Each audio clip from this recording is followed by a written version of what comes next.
All right. Hello, hello.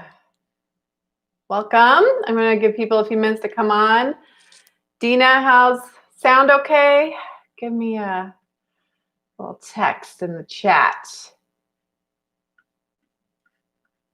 And welcome as people join us here. Excited to be here for the second January Ask Me Anything. Let me know. Oh, good. Thanks. Sounds good. All right, good. I'm live here on YouTube. Super excited to be here. I'm Sari Kimball. I'm the creator of Food Business Success, and I have the Food Business Success channel here on YouTube and tons of great videos. So I wanted to come on and do these Ask Me Anything sessions as we kick off 2021 and help you out there who are thinking about starting or growing your packaged food business. So we had one last week where we talked a lot about co-packers and kind of scaling up. So bring your questions. You can type them into the chat. I have a couple questions that have already come in that I will start with. So please, this is your time to get your questions answered. I want to help you move forward. My job, my purpose, my career is helping packaged food business entrepreneurs start and grow profitable food businesses. So I know when you get started, there's it seems like it should be easy, and then you get started and you're like, this is not easy at all.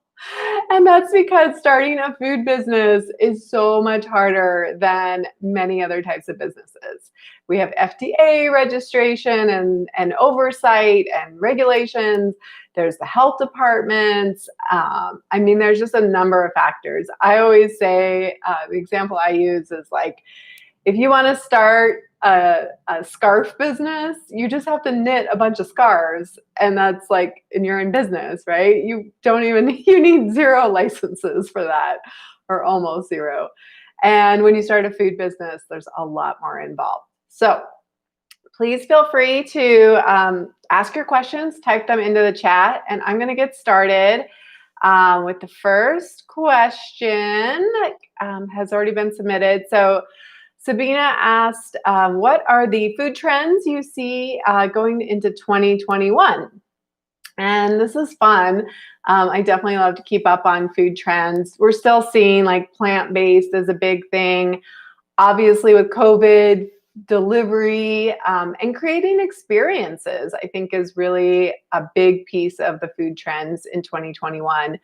And actually somebody has a question about this, but food kits and helping people kind of do this semi-homemade kind of feeling where they're getting special ingredients, there's an unpacking experience, but then they're actually making it at home. So there's that satisfaction of doing it themselves.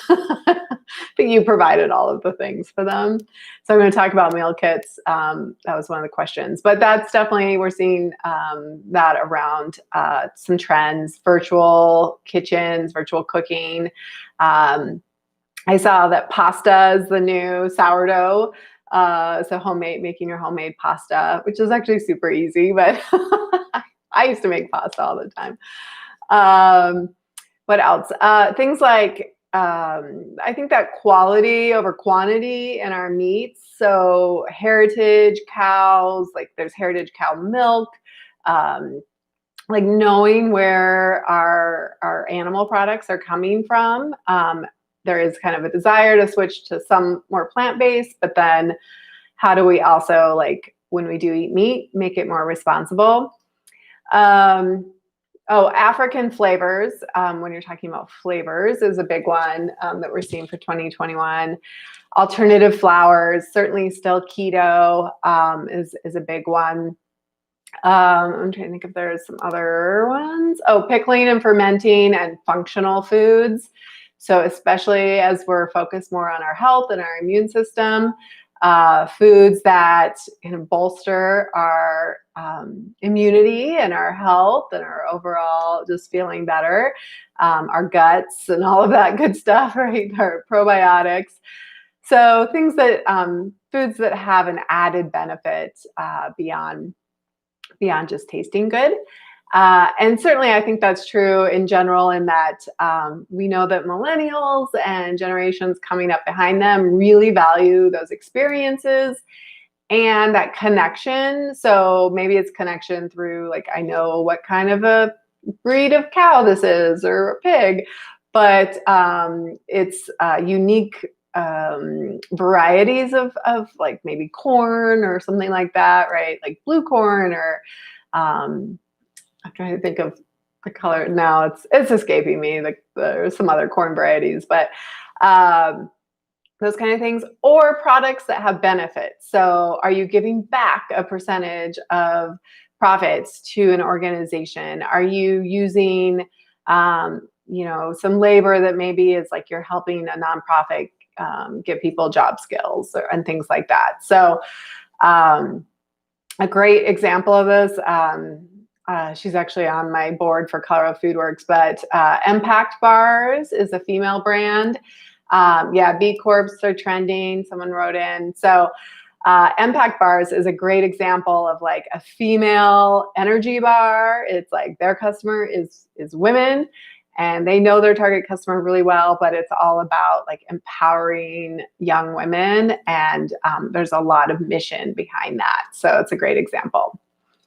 All right, so I will let that lead into, I'm not seeing any other questions come in yet, so feel free. I think, so Mary, this might be you on here. So I was talking about food kits, that we're seeing those as part of trends.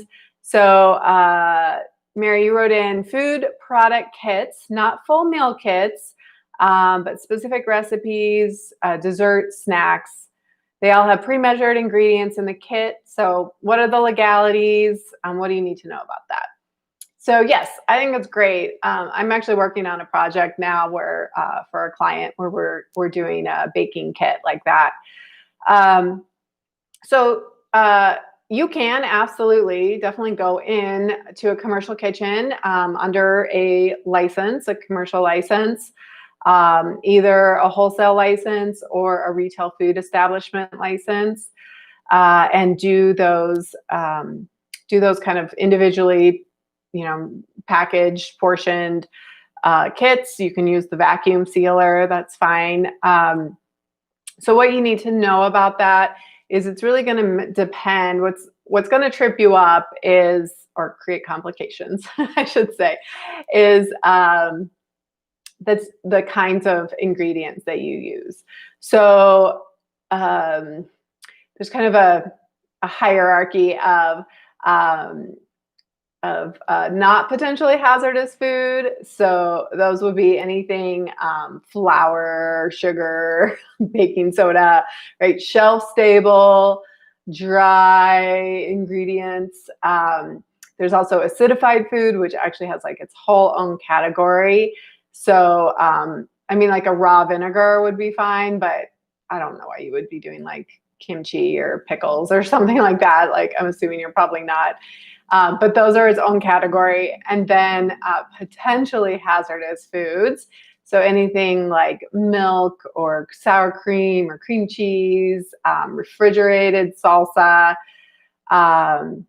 vegetables could get a little iffy in there. You would actually, trying to think, you might, let's just stick with vegetables would be okay. Let me think about that a little bit more. But, and then there is meat. So if I were you and I was just starting this, I would probably keep things sort of dry, not potentially hazardous as much as possible. Your licenses start to compound and you'll have additional requirements the minute you start to like veer out of potentially not hazardous. So sticking with shelf stable products that don't need any refrigeration. So I would never, honestly, the last thing I would do would be to add meat to these products.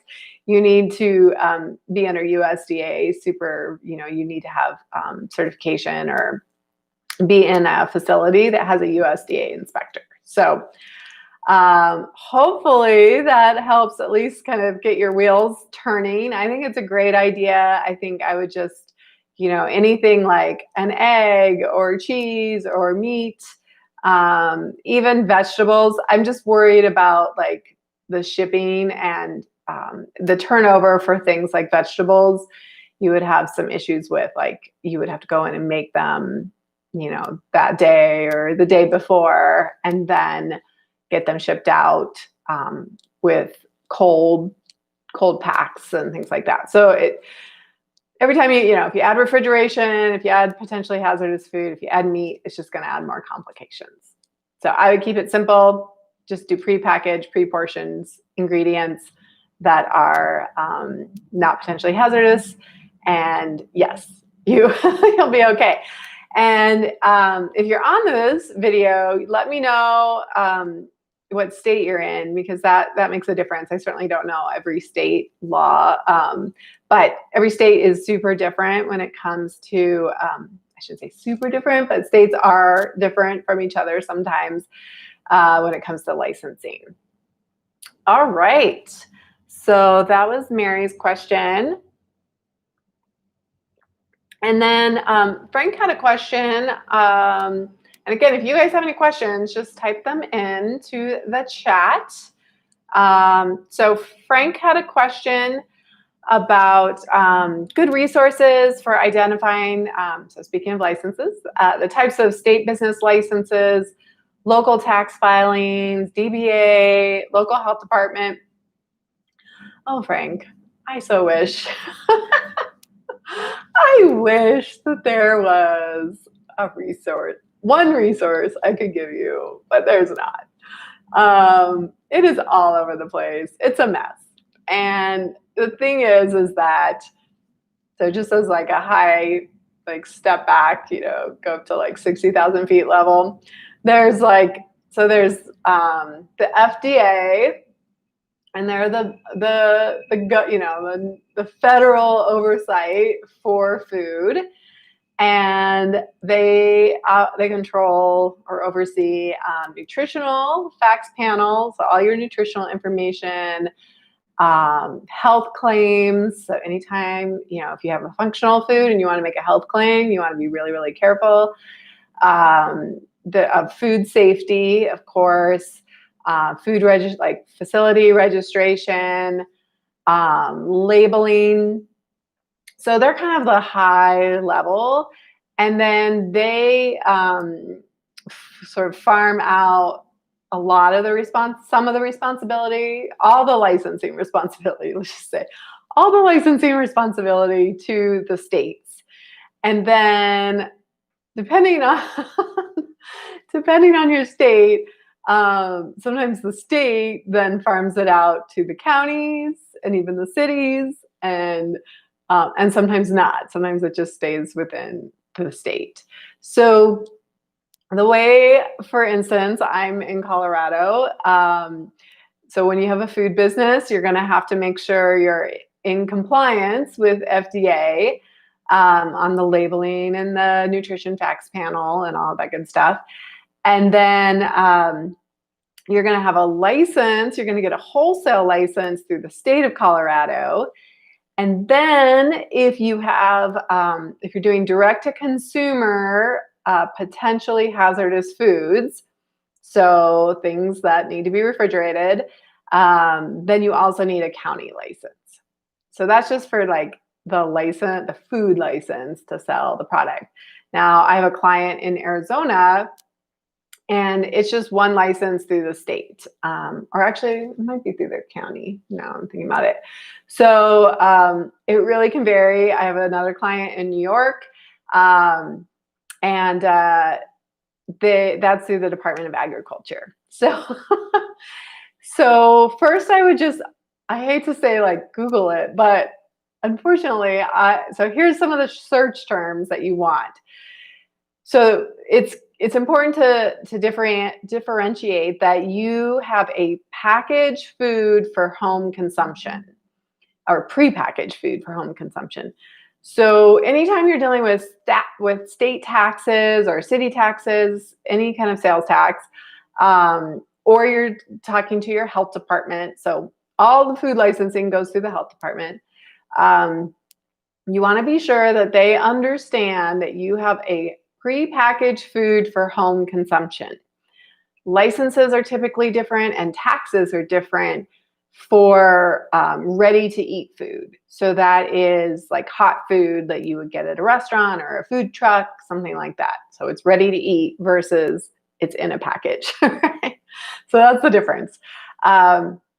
So good is a really good term to know when you're talking to people at agencies. And the problem is that agencies don't always talk to each other very well, right? And so and you're dealing with potentially a business license. So some, in addition to a food license. So for instance, in Denver, where I'm at, in Denver County, they have a different business license that you have to get just for the food that's different than the other licenses, just because you're doing business in Denver County.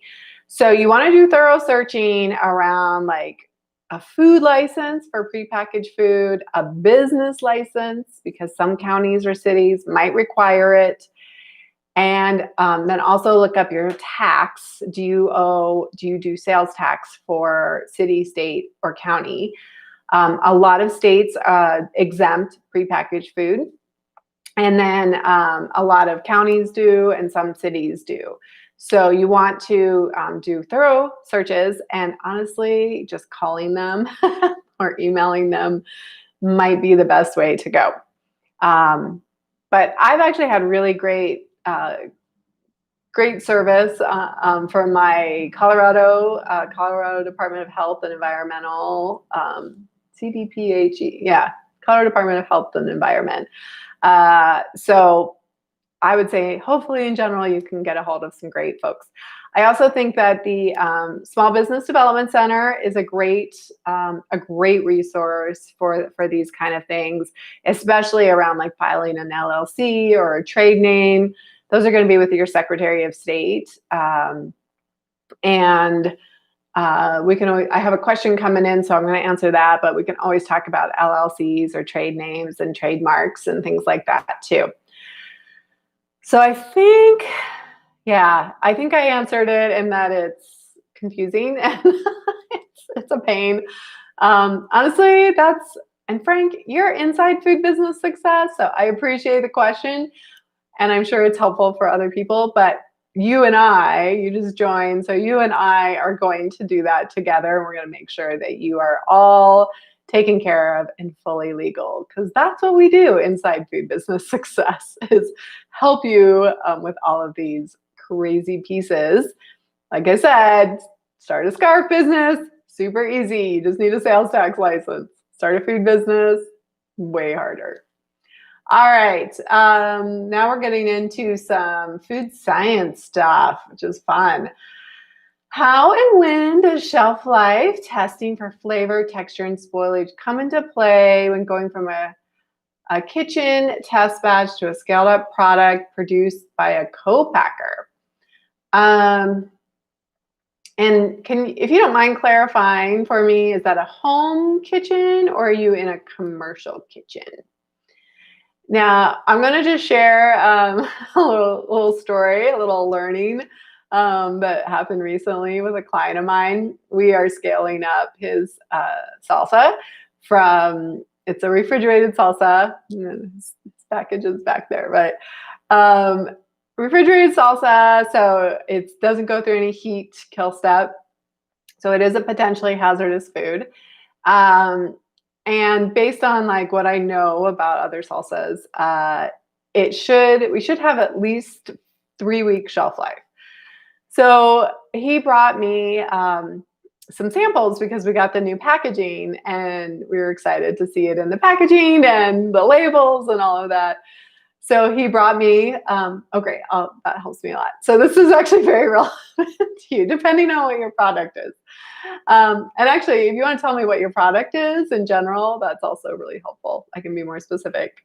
So I had the two containers in my fridge, and they're only in there like 10 days. And I noticed that the the lid was like starting to bubble. And I was like, oh, that's interesting. And then it was like over Christmas, and I opened my fridge and it had exploded in the fridge. So I had salsa everywhere. Apparently, I was supposed to clean out my fridge. Um, so as I consulted with my food scientist about these things, because I work on projects all across the board, right? So everything is like a fun new learning experience. And so I was asking him, like, why would this happen? And why didn't we get 3 weeks on it? And because we like had measured the pH and all this stuff. And what we realized is that, and when I went back to the client, I was like, oh yeah. So things like yeast and mold and bacterias, we in a home kitchen do not clean how we should as we do in a commercial kitchen, or we should be doing, right? And so, totally not his fault. Like, we're learning here, but he just rinsed out the container with hot water. He wasn't wearing gloves. Just using his home counter and things like that. So we learned some good lessons about making sure that he, in his home kitchen, that so we're doing another batch, that he's getting like commercial grade food safe sanitizer. He's wearing gloves. We're going to sanitize all of the equipment, all of the things, right? So what had happened is like it just wasn't very under like super sterilized conditions, and so I'm sure we had some yeast or something growing in there. Anyway, good lessons to be learned. That's like just a little tip of like, you can go to Shamrock or any restaurant supply store or on Amazon if you're doing home things.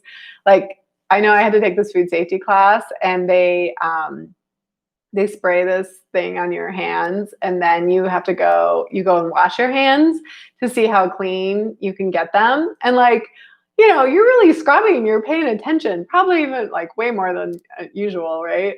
So like scrubbing, making sure, and then you go put them under the black light, and it's still like, oh my gosh.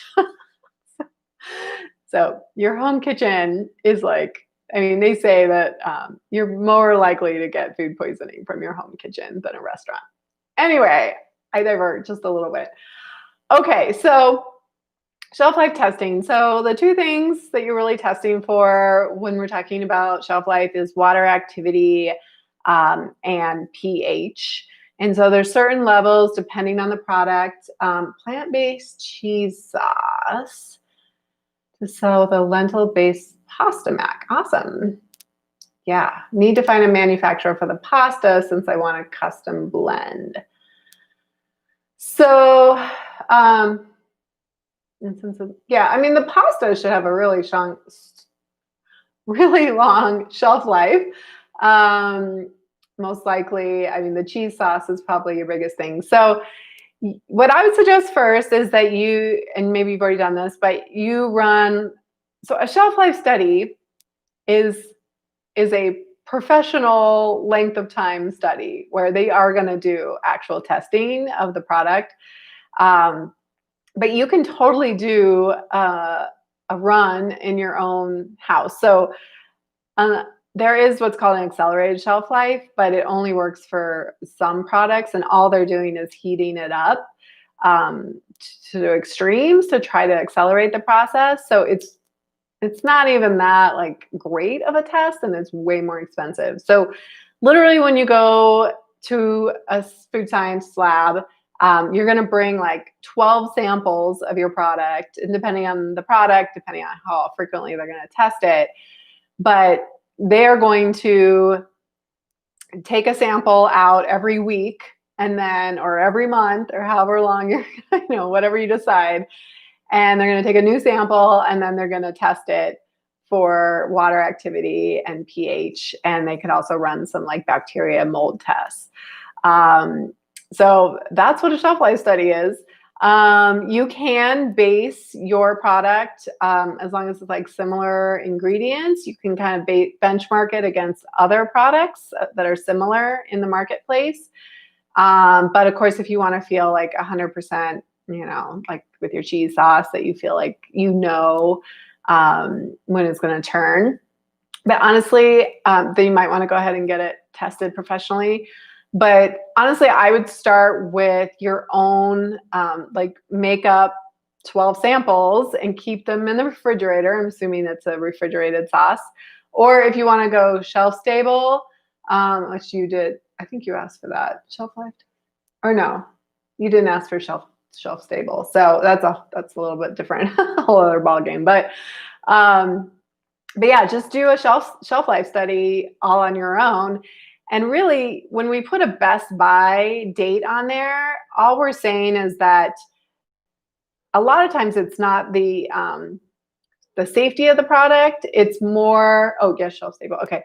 A lot of times it's more the taste of the product. So best by just means that you, as the founder, right, have decided like, it's good for 4 weeks and then it starts to turn. It's probably still safe, honestly, most likely. But the quality won't be the best. So a lot of people are going to the Best By stickers and stamps and things like that on their labels. So it's not like expired or used by or discard by. Because a lot of food is getting thrown away. It's more of a consumer like, hey, this is the date that it's going to taste the Best By. And it's not necessarily bad. It just isn't going to taste as good. Shelf stable. So I don't know if I can, I can't reach it. We just finished up. If you go on my Instagram, there's a photo at Food Biz Success. That I just finished a shelf stable condiment sauce with a client. It takes a long time.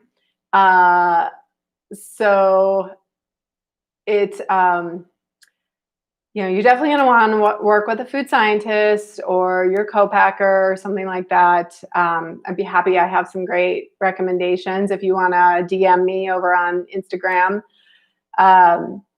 But it basically comes down to water activity and pH are your main things. And you're going to take out any of the like pre-processed ingredients. So if you had like, I don't know, I'm trying to think of a good example. Like we use mayonnaise in it, so that's fine. But like there was some proprietary mustards and things like that. So we just broke them down to the base ingredients. But your consistency might change a little. The coloring might change a little when you go to shelf stable. So my recommendation is always with shelf stable or whenever you're working with a food scientist to do this kind of process, just always keep in mind that you want like a 95, like you're good. If you get to like 95%, you are doing great as far as like your benchmark of how good it is. So you're going to have your original and then they're going to get really close, but be willing to let go of like that 10% because you're never going to get it perfect when you move from a refrigerated product to a shelf stable product. And keep in mind that it's going to have to go through most likely through a heat process or like we're doing cold fill. But it does come down to that water activity and the pH. So I guess as far as, all of that, like you're going to have to bite the bullet and work with a food scientist or co-packer that does that kind of R&D work. It would be really, I mean, you could definitely stimulate the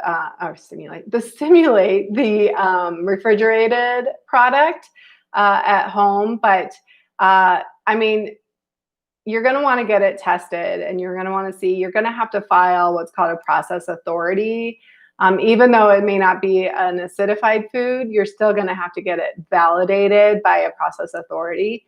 And I don't know, I work with a food scientist, so I don't know these numbers exactly off the top of my head, but there are those ranges that are considered acceptable as far as like a low water activity, for instance, or a low pH that are going to help it be shelf stable. So I don't have exactly all the exact answers, but it's a process. It took us probably 9 months, and that it can be shorter than that for sure. Food science stuff can be really expensive. I do have some, like I said, I have some great people I've worked with, but I would think probably at least, I'm gonna say like four grand minimum, and potentially more.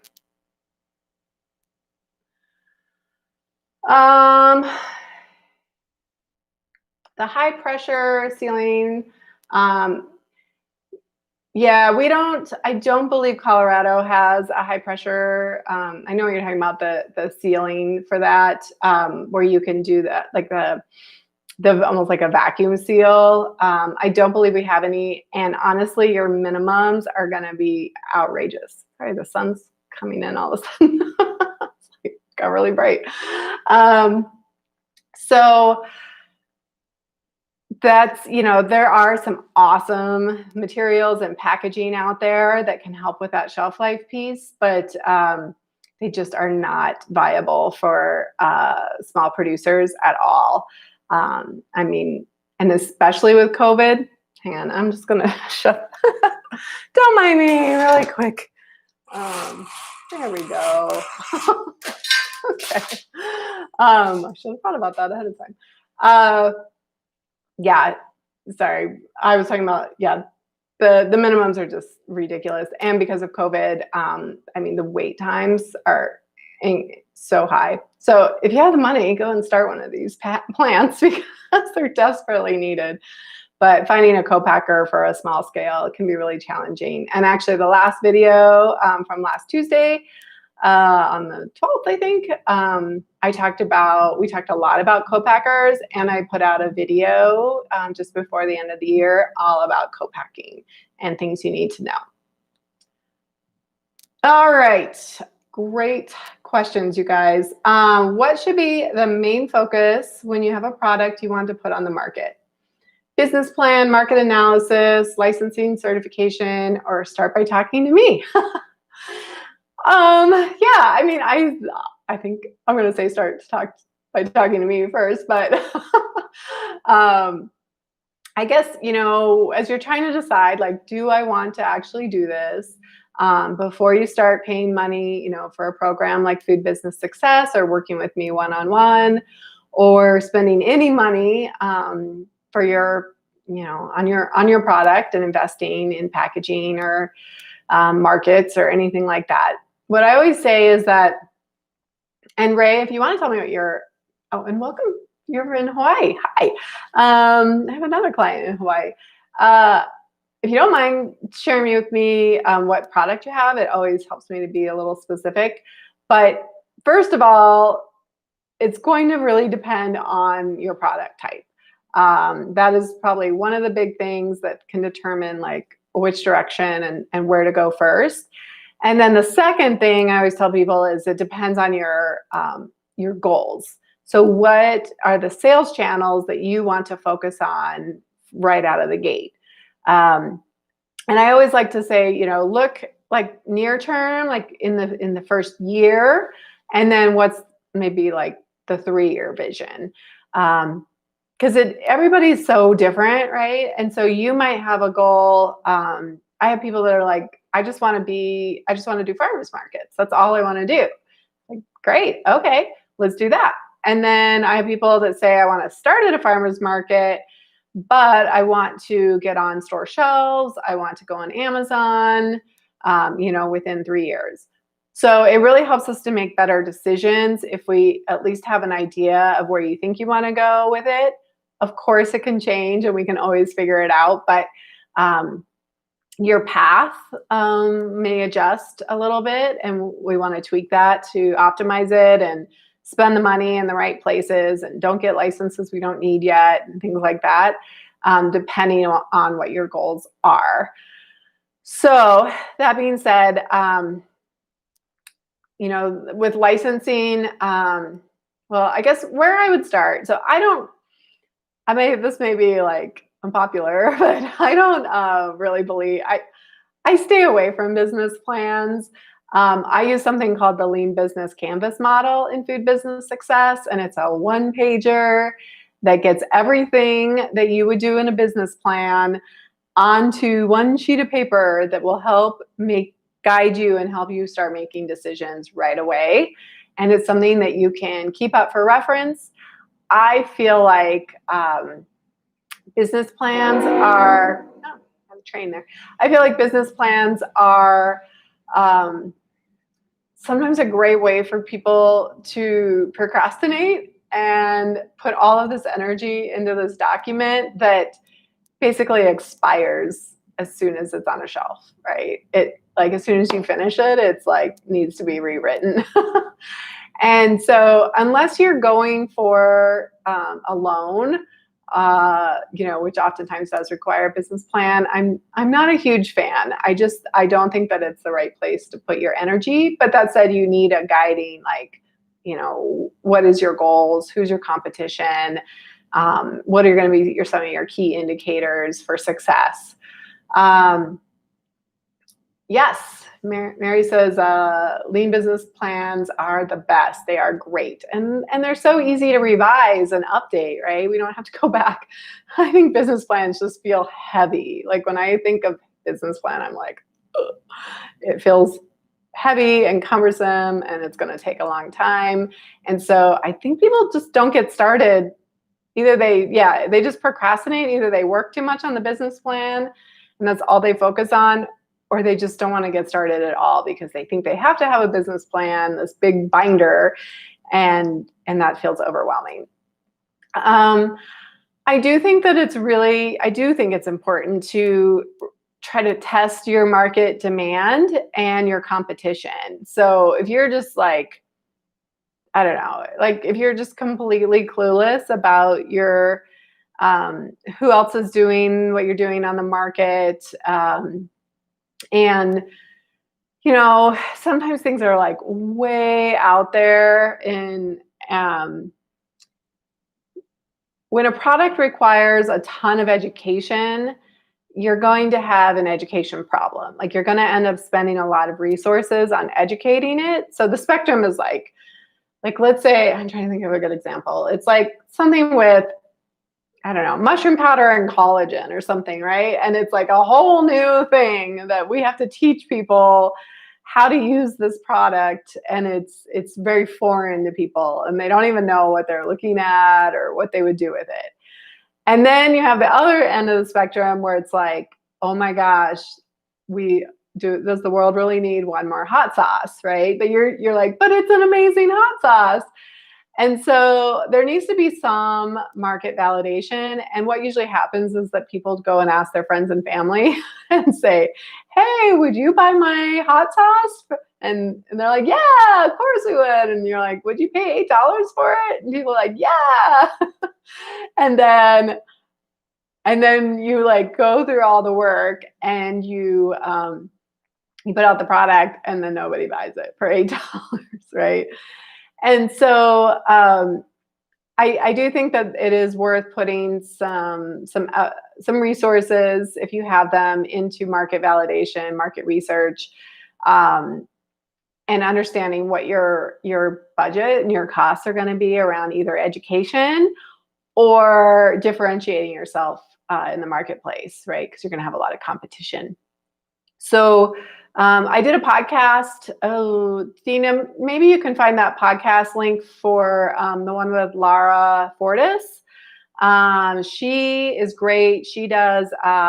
She helps small bootstrapping businesses like yours with market research, and she's fantastic. So definitely tell her I sent you, and she'll give you great treatment and help you out with that. So that's one place to consider. I just feel like a lot of people come into me with just a passion, but passion doesn't always make you money. And there's lots of things we need to consider. And we have to keep in mind we have to start a profitable business. Otherwise, it's an expensive hobby, a delicious hobby, but it's expensive. So doing some of that pre-work is really helpful.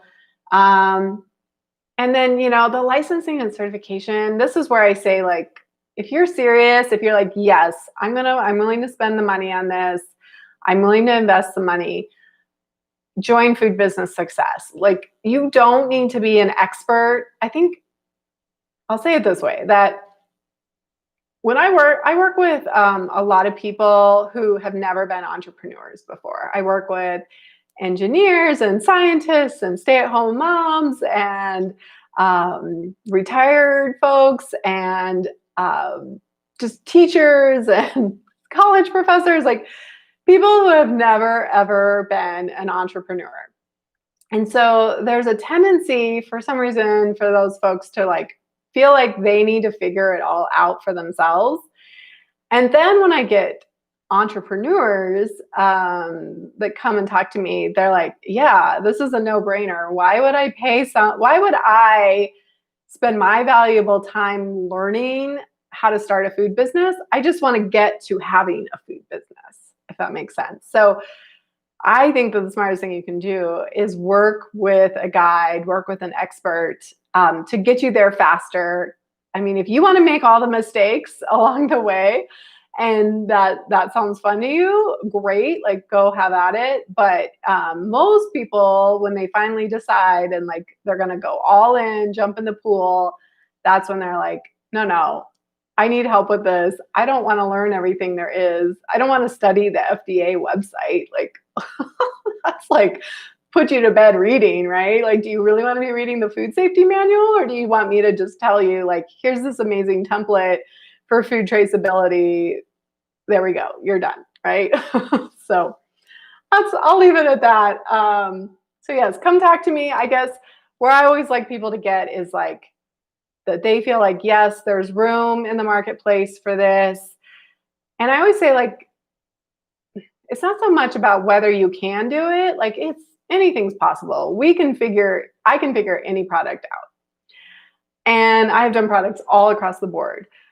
But I always say, is this how you really want to be spending your time? So actually, I will add to that and say one of the things you should be doing is that self-reflection, because it can seem really, really,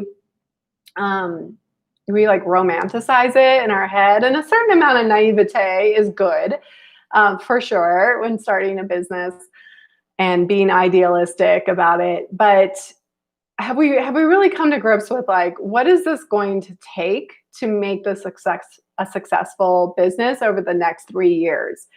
Are you going to be okay with staying up late at night, putting labels on things, or baking in the kitchen, going to farmers markets, or walking into grocery stores and talking to buyers, investing that money right into the things that you need to do? So I like people to have a pretty serious conversation with themselves. And if the answer is yes, then come talk to me, and then we'll like be off and running. Let's do it. I'm all in. Thanks. I got great channel. Completely agree about the business plan. And I want to share another salsa dip. Awesome.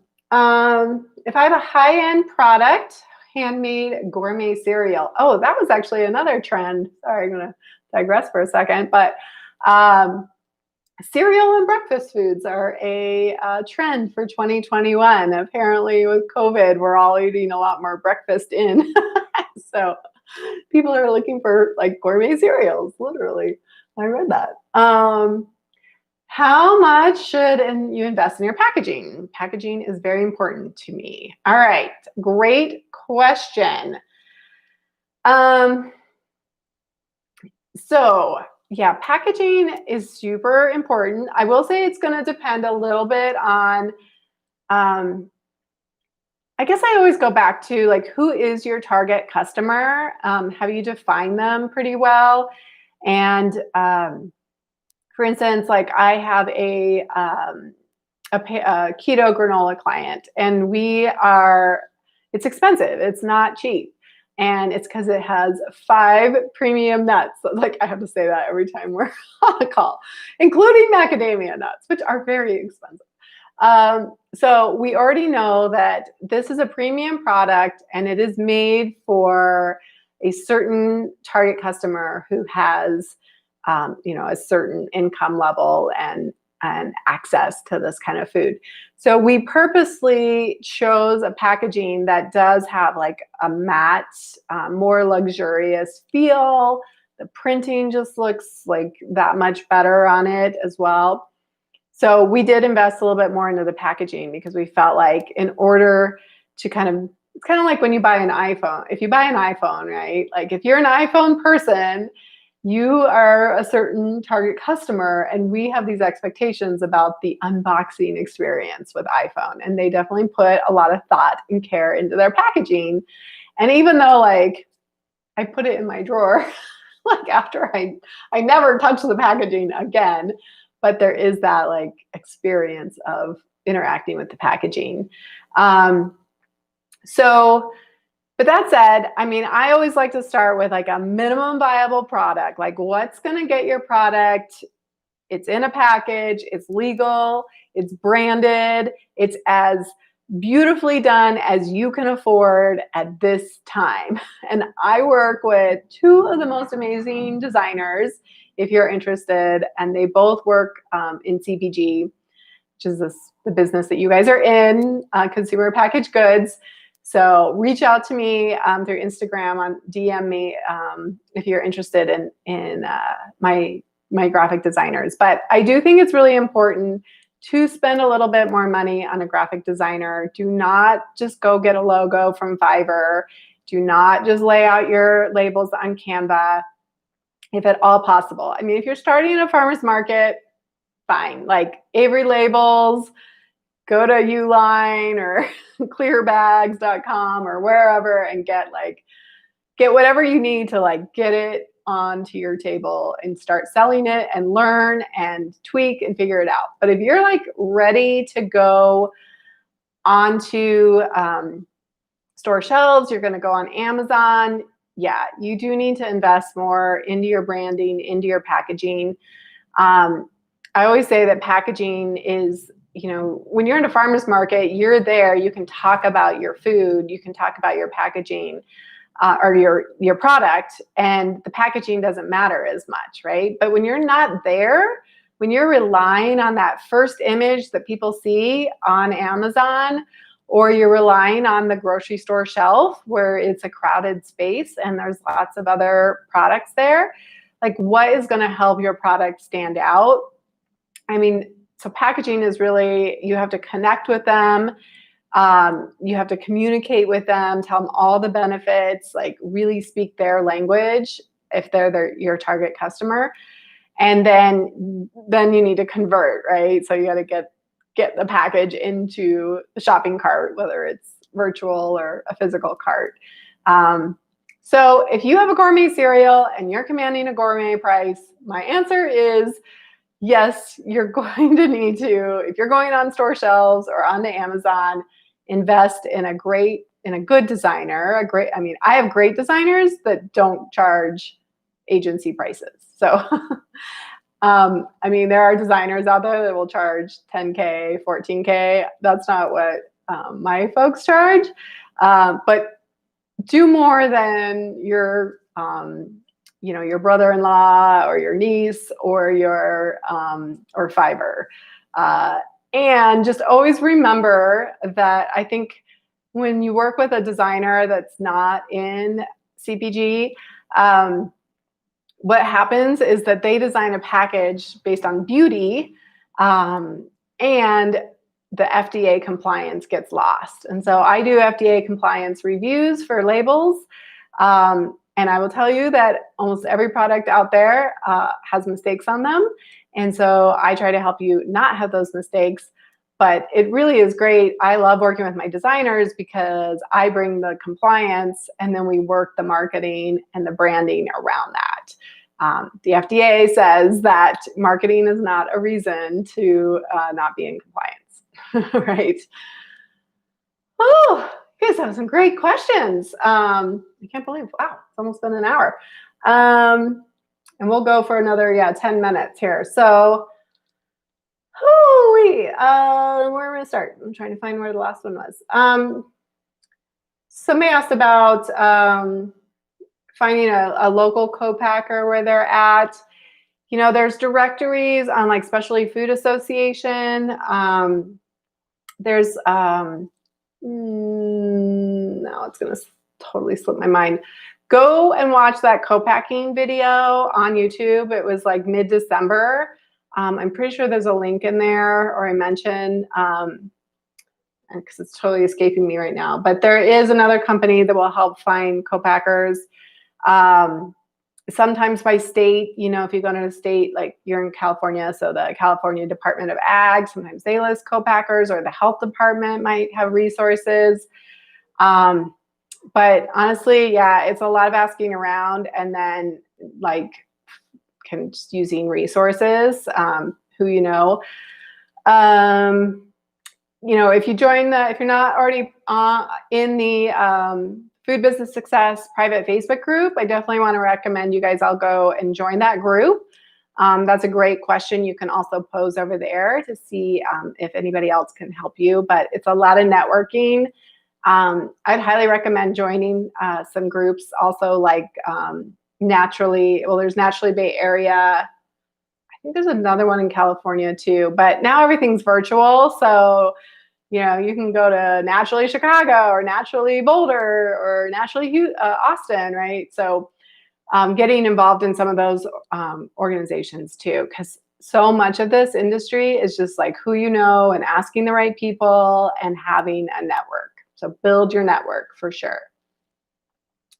How many units of the product should you plan to create at the first medium level price product?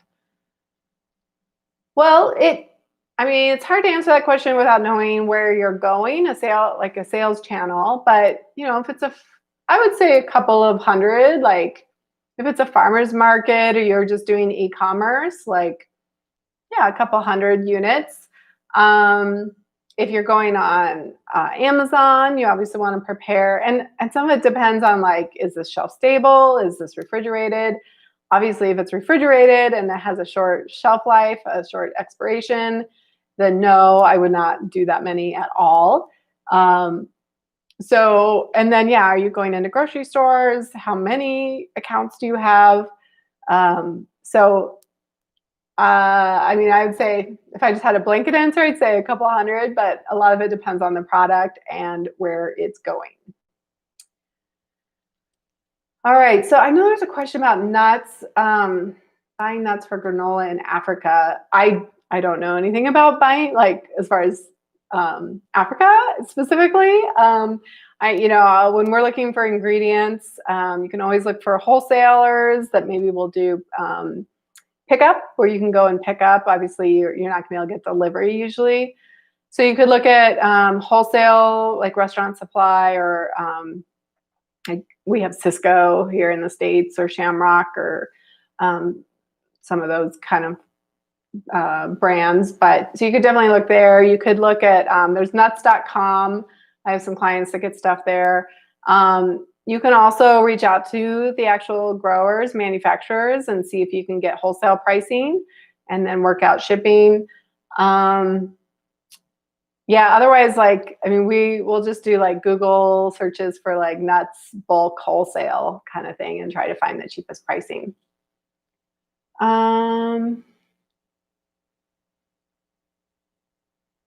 You asked about the granola and more bulk buying. So honestly, I would just look at, I don't know if you're able to get Amazon, or if you have other, a lot of times we can buy products just as cheap, if not better, through Amazon.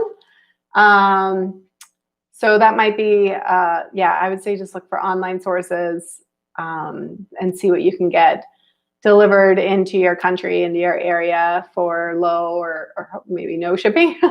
Shipping always kills you for sure. It can be a real killer. So you got to work that into your cost of goods sold. But yeah, I am not an expert. I mean, I typically I only work in the United States, and work with there's enough licenses and regulations inside one country. But I hope that helps a little. Google searches, unfortunately. And Ray, thanks so much. She said, she said, thank you, Sari. So glad I found your channel. Oh, it's a he. Hi, Ray. And yeah, I think that might wrap it up. I think we got everybody's question. Great questions today, you guys. So I help packaged food businesses start or grow their packaged food business idea and help entrepreneurs. I do business coaching, and then I do specifics like getting into the nitty-gritty of food science and food safety and licenses and profitability. I have worked with amazing partners, graphic designers and Amazon consultants. So I try to be a one-stop shop for everybody who's starting a packaged food business, because it is not the easiest thing in the world by any means. And a lot of people just end up like beating their heads against the wall and feeling really confused and overwhelmed. And so I really try to help alleviate a lot of that and make the journey as fun as possible.